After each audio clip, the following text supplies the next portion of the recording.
Welcome to the Leo. గతంలో assembly సాక్షిగా నాడు ప్రతిపక్ష నేతగా ఉన్నటువంటి చంద్రబాబు గారి సతీమణి నారా భువనేశ్వర్ గారిని నిండు అసెంబ్లీలో వైసీపీ నాయకులు అవమానించారు. అందులో ప్రధానంగా వల్లభనేని వంశీ కానివ్వండి, కొడాలి నాని కానివ్వండి, అందులో ప్రధాన పాత్ర. ఆ రోజు చంద్రబాబు గారు బాధపడి సభ నుంచి బయటకు వచ్చారు, ఒక శబ్దం కూడా చేశారు. ఇది గౌరవ సభ కాదు, కౌరవ సభగా మారింది. నేను తిరిగి దీన్ని గౌరవ సభగా మార్చిన తర్వాత మాత్రమే నేను అసెంబ్లీలో అడుగు పెడతాను, అంతవరకు నేను అసెంబ్లీలో అడుగు పెట్టబోనని చెప్పి ఒక భావోద్వేగంతో కూడినటువంటి ఒక వ్యాఖ్య చేసి ఆయన అసెంబ్లీ నుంచి బయటకు వెళ్ళడం. ఆ తర్వాత జరిగినటువంటి ఎటువంటి సమావేశాలకు కూడా చంద్రబాబు గారు అయితే వెళ్ళాల, కానీ టీడీపీ సభ్యులందరూ కూడా అసెంబ్లీలకు యథాతథంగా వెళ్ళారు. అయితే ఇప్పుడు నిన్న శాసన మండలి సందర్భంగా లోకేష్ గతాన్ని ఒకసారి గుర్తు చేసుకున్నారు. వాస్తవానికి లోకేష్ మాట్లాడే సమయంలో తన ప్రసంగానికి అడ్డు తగిలే ప్రయత్నం చేశారు. లోకేష్ మాట్లాడకుండా కూర్చోవాలని చెప్పడంతో పాటు ఒక వ్యాఖ్య చేశారు. అది నారా లోకేష్కి నచ్చలేదు. ఏంటి, చంద్రబాబు గారు పారిపోయాడని చెప్పి గతంలో అసెంబ్లీ నుంచి చంద్రబాబు గారు గతంలో పారిపోయారని చెప్పి ఒక వ్యాఖ్య చేశారు. ఇది ఎంత అర్ధరహితమైన వ్యాఖ్య అంటే, ఆ రోజు చంద్రబాబు గారు ఎందుకు అసెంబ్లీ నుంచి వెళ్ళారో వాళ్ళ వైసీపీ నేతలకు తెలియదా, రాష్ట్ర ప్రజలకు తెలియదా? ఈరోజు చంద్రబాబు గారిని తిరిగి ముఖ్యమంత్రి హోదాలో అసెంబ్లీలోకి ప్రజలే తీసుకొచ్చారు. కానీ రెచ్చగొట్టడం కోసం శాసన మండలిలో ఆ వ్యాఖ్య చేస్తే అది నారా లోకేష్కి కొంత ఆగ్రహాన్ని తెప్పించింది. ఒక రకంగా నిన్న నారా లోకేష్ తన ఉగ్ర రూపాన్ని చూపించాడు. గతంలో తన తల్లిని అవమానించినప్పుడు కలిగినటువంటి బాధను ఇన్ని రోజులు గుండెల్లో దాచుకుని ఈరోజు ఒక్కసారిగా ఆ శాసన మండలిలో అయితే వెలగక్కడం జరిగింది. ఆ రోజు ఎంత మనోవేదనకు గురయ్యారు ఈరోజు నారా లోకేష్ మాటల్లో చూస్తే అర్థమవుతుంది. ఒక్కసారిగా శాసన మండలి మొత్తం కూడా సైలెంట్ అయిపోయిన పరిస్థితి. ఎప్పుడైతే నారా లోకేష్ తన వాయిస్ను పెంచి తన తల్లిని అవమానించిన ఘటనను గట్టిగా నిలదీశారు, ముఖ్యంగా బొత్స సత్యనారాయణ, సీనియర్ వైసీపీ లీడర్గా ఉన్నటువంటి బొత్స సత్యనారాయణ మీద నారా లోకేష్ ఆగ్రహం వ్యక్తం చేశారు. పాపం వాళ్ళు ఏదో కవర్ చేసే ప్రయత్నం చేశారు, కానీ వాళ్ళ సమర్థన నారా లోకేష్ వాయిస్ ముందు సరిపోలా. లోకేష్ అడిగింది ఒకటే, నా కుటుంబాన్ని నా తల్లిని అవమానించారు, ఖచ్చితంగా నేను మాట్లాడాలి. ఏ రోజు జగన్మోహన్ రెడ్డి కుటుంబం గురించి కానీ వాళ్ళ ఇంట్లో ఆడవాళ్ళ గురించి కానీ నేను కానీ మా అధినేత కానీ మా నాయకులు కానీ ఎవరు ఒక మాట అనలా.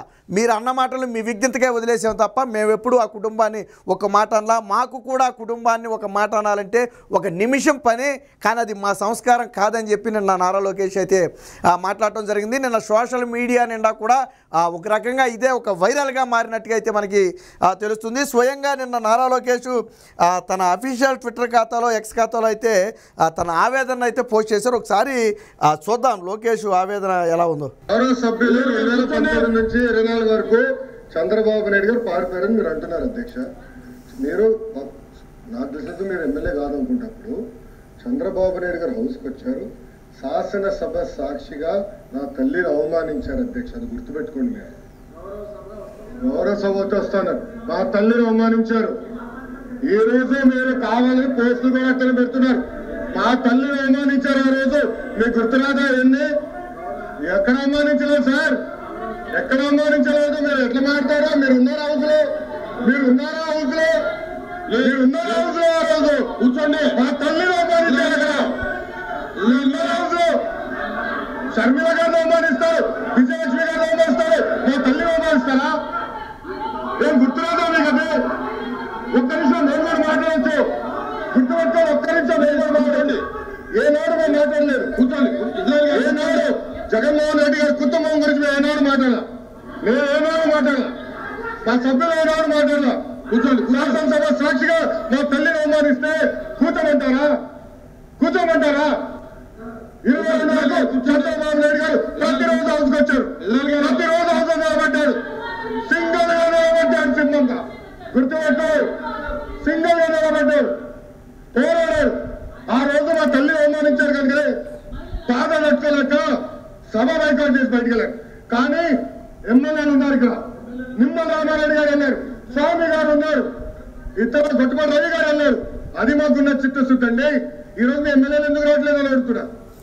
సో అన్నారు కదా, అసలు విషయం ఏంటంటే చంద్రబాబు గారు పారిపోయారనే ఒక ఆరోపణ ఏదైతే నిన్న శాసన మండలిలో చేశారో అది నిన్న నారా లోకేష్కి అయితే ఆవేదన తెప్పించింది. వాస్తవానికి నారా లోకేష్ ఎప్పుడైతే ప్రసంగం స్టార్ట్ చేశాడో వైసీపీ ఎమ్మెల్సీలు దాన్ని అడ్డుకునే ప్రయత్నం చేశారు. ఎందుకని నారా లోకేష్ మాట్లాడితే ఖచ్చితంగా అది వైసీపీకి డ్యామేజ్ జరిగే అంశం ఉంటుంది కాబట్టి ఒక రకంగా బహుశా ముందుగానే నారా లోకేష్ని అడ్డుకోవాలని వాళ్ళు ఏమైనా ప్లాన్ చేసుకున్నారేమో. సాధారణంగా ఒక సభ్యుడు ప్రసంగానికి ఇంకొకళ్ళు అడ్డు తగలరు, వాళ్ళకి మైక్ ఇచ్చినప్పుడు ఖచ్చితంగా వాళ్ళు మాట్లాడవచ్చు. కానీ ఇక్కడ నారా లోకేష్ ప్రసంగానికి కావాలని అడ్డు తగలటంతో పాటు చంద్రబాబు గారు పారిపోయారు, చంద్రబాబు అసెంబ్లీకి రాలేదు, ఇలాంటి పదాలు కేవలం రెచ్చగొట్టడం కోసమే. అయితే నేను ఇందాకే చెప్పాను, నారా లోకేష్ ఏ రోజు కూడా తన తల్లి గురించి ఇంత ఆవేదనగా ఎప్పుడు బయట మాట్లాడాల. ఇన్ని రోజుల్లో చాలా సందర్భాల్లో నారా లోకేష్ నా తల్లిని అవమానించారు, నాకు గుర్తుందే, మేము అందరి లెక్కలు సరి చేస్తామని చెప్పాడు తప్ప ఎప్పుడు కూడా తనలో ఉన్న భావోద్వేగాన్ని బయట పెట్టాల. కానీ నిన్న శాసన మండలి సాక్షిగా ఏదైతే వైసీపీ ఎమ్మెల్సీలు కొన్ని వ్యాఖ్యలు చేశారో ఆ వ్యాఖ్యలను తట్టుకోలేని నారా లోకేష్ అయితే తన ఆవేదన అయితే వెలగక్కడం జరిగింది. ఒక రకంగా నారా లోకేష్ మాట్లాడింది ఖచ్చితంగా అక్కర్షత్యం. ఆ రోజు చంద్రబాబు గారేమి రాజకీయాల్లో కొత్తగా వచ్చిన వ్యక్తి కాదు, దాదాపుగా 40 ఏళ్ల రాజకీయ అనుభవం ఉన్నటువంటి వ్యక్తి. దాదాపుగా 3 సార్లు ఇప్పటికే 14 సంవత్సరాలు ముఖ్యమంత్రిగా ఉన్నారు. అంతే సమయం దాదాపుగా ప్రతిపక్ష పార్టీ నేతగా ఉన్నటువంటి చరిత్ర అయింది. ఏ రోజు అసెంబ్లీకి రానని చెప్పి తప్పించుకోవడం లేదు. రాజశేఖర్ రెడ్డి దగ్గర మొదలుపెట్టి అటుపక్క అనేక మంది మహామహుల్ని ఢీకొన్నటువంటి వ్యక్తి. కానీ ఏ రోజు అసెంబ్లీకి రానని చెప్పలా. ఎందుకంటే ఏ రోజు కూడా అసెంబ్లీలో కుటుంబాల గురించి వాళ్ళ పుట్టుకల గురించి అసెంబ్లీలో ఎప్పుడు మాట్లాడుకోవాలా. ఒకప్పుడు అసెంబ్లీ సమావేశాలు చాలా హుందాగా ఉండేవి, చలోక్తులు ఉండేవి తప్ప ఇలా వ్యంగ్యంగా మాట్లాడటం, కుటుంబాలను అపహాస్యం చేయటం ఎప్పుడూ లేదు గతంలో. కేవలం రాజకీయ విమర్శలు చలోక్తిగా ఉండేవి. పైగా జగన్మోహన్ రెడ్డి ఆ సభలో ఉండి ఏం చేస్తాడు, పగలబడి నవ్వుతాడా? కనీసం ఎవడో ఒక సభ్యుడు మాట్లాడాడు, జగన్మోహన్ రెడ్డి వెంటనే మైక్ తీసుకుని మేము దీన్ని ఖండిస్తున్నాం, మాట్లాడింది మా సభ్యుడైనా ఒక కుటుంబం గురించి మాట్లాడటం ఖచ్చితంగా తప్పు, దీన్ని రికార్డ్స్ నుంచి తొలగించాలి, మా కమిటీ వాళ్ళ తరపున నేను క్షమాపణ చెప్తున్నానని జగన్మోహన్ రెడ్డి ఆ రోజు మాట్లాడి ఉండుంటే జగన్మోహన్ రెడ్డికి హుందాగా ఉండేది. చంద్రబాబు నాయుడు కన్నీటి పర్యంతమై వెళ్ళిపోతుంటే జగన్మోహన్ రెడ్డి పగలబడి నవ్వాడు. ఏమైంది? మహా అయితే తర్వాత నువ్వు ఒక 6 నెలలు ఆనందపడ్డావేమో, తర్వాత ఇప్పుడేమైంది? పరిస్థితి ఏమైంది? ప్రతిపక్ష హోదా కూడా లేకుండా ఏ సభలో అయితే నువ్వు కూర్చుని పగలబడి నవ్వావో ఆ సభకి వెళ్ళాలంటే భయపడే పరిస్థితి. ఆ సభకు వెళ్ళాలంటే చంద్రబాబు భిక్ష పెట్టాల్సిన పరిస్థితి. నువ్వు ప్రతిపక్ష హోదా ఇస్తేనే నేను వస్తానన్నావు. ప్రజలే ఇవ్వని ప్రతిపక్ష హోదా చంద్రబాబు నాయుడు ఇవ్వాలని అడగడానికి సిగ్గులేదా జగన్మోహన్ రెడ్డి? ప్రజలు నిన్ను చీకొట్టిన తర్వాత చంద్రబాబు నాయుడు అడుక్కోవటం ఏంటి? ప్రజలు నిన్ను చీకొట్టారు. 5 ఏళ్ల పాలన చూసిన తర్వాత నువ్వెవడో ముక్కు మొహం తెలియకపోతే సరే నీకు ఓటే లేదేమో అనుకోవచ్చు. 5 ఏళ్ల నీ పాలన చూసిన తర్వాత ప్రజలు నిన్ను నువ్వు అసలు అవసరం లేదు, మాకు నీకు ప్రతిపక్ష హోదా కూడా అవసరం లేదని ప్రజలు చీకొట్టాక చంద్రబాబు నాయుడు ప్రతిపక్ష హోదా ఇవ్వలేదు, అయ్యన్న పాత్రుడు గారు ప్రతిపక్ష హోదా ఇవ్వలేదు. నాకు ప్రతిపక్ష హోదా ఇస్తేనే నేను అసెంబ్లీకి వెళ్తా, చిన్నపిల్లలు చూడండి నా కొత్త బట్టలు అయితే నేను స్కూల్కి వెళ్తా, నా కొత్త బూట్లు అయితే స్కూల్కి వెళ్తా, లేదా కొత్త పెన్న కొని పెడితే స్కూల్కి వెళ్తాను మారం చేస్తారు. అలాగే జగన్మోహన్ రెడ్డి రోజు మారం చేస్తున్నాడు. నిజంగా నీకు సిగ్గు శరం ఉంటే మొత్తం రాజీనామా చేసేయండి. మీ 11 మంది కూడా రాజీనామా చేసిండు. అసెంబ్లీ రానప్పుడు మీకెందుకు? పోనీ జగన్మోహన్ రెడ్డి ప్రతిపక్ష హోదా లేదు కాబట్టి రాలా, సరే ఆయన కాసేపు పక్కన పెడదాం. మిగతా 10 మందిని ఎందుకు వెళ్ళొద్దన్నాడు జగన్మోహన్ రెడ్డి?